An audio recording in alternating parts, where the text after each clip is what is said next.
Years ago, a friend of mine who lived in Aberdeen with me, his name was Tracy Williams, and we were talking about old times, and he was telling me he and his family lived 2 miles from Robinson. They walked. He was the oldest in the family, so they walked to school. There's probably 4 or 5 going to school, and they were walking along, some behind and some in front, dragging along.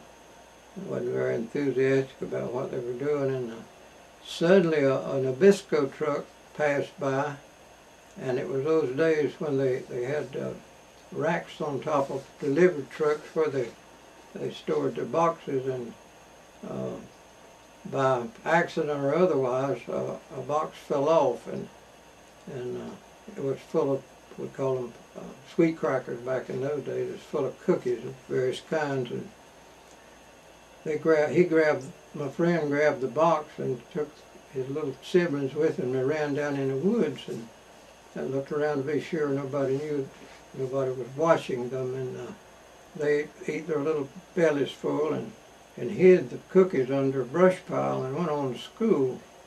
They obviously didn't tell their schoolmates anything about what they'd done, and they had problems concentrating on their work that morning because the memories of those cookies they'd had, and ones I anticipated eating when school was over, was vying for their interest in their minds.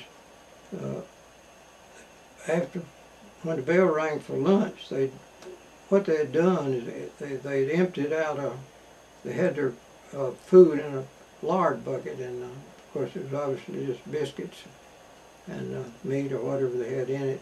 But they dumped all that down and filled the bucket with cookies.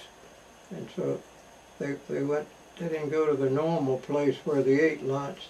They went out somewhere where nobody would see them, and they sat around in a little circle and filled up on those cookies some more. And the afternoon wasn't much better. Their mind was still on those cookies they'd hidden in that brush pile. And they walked back home. They weren't dragging along, they were running in the brush pile. And the cookies were there, and they ate some more. And what was left, they took them home for the parents that evening.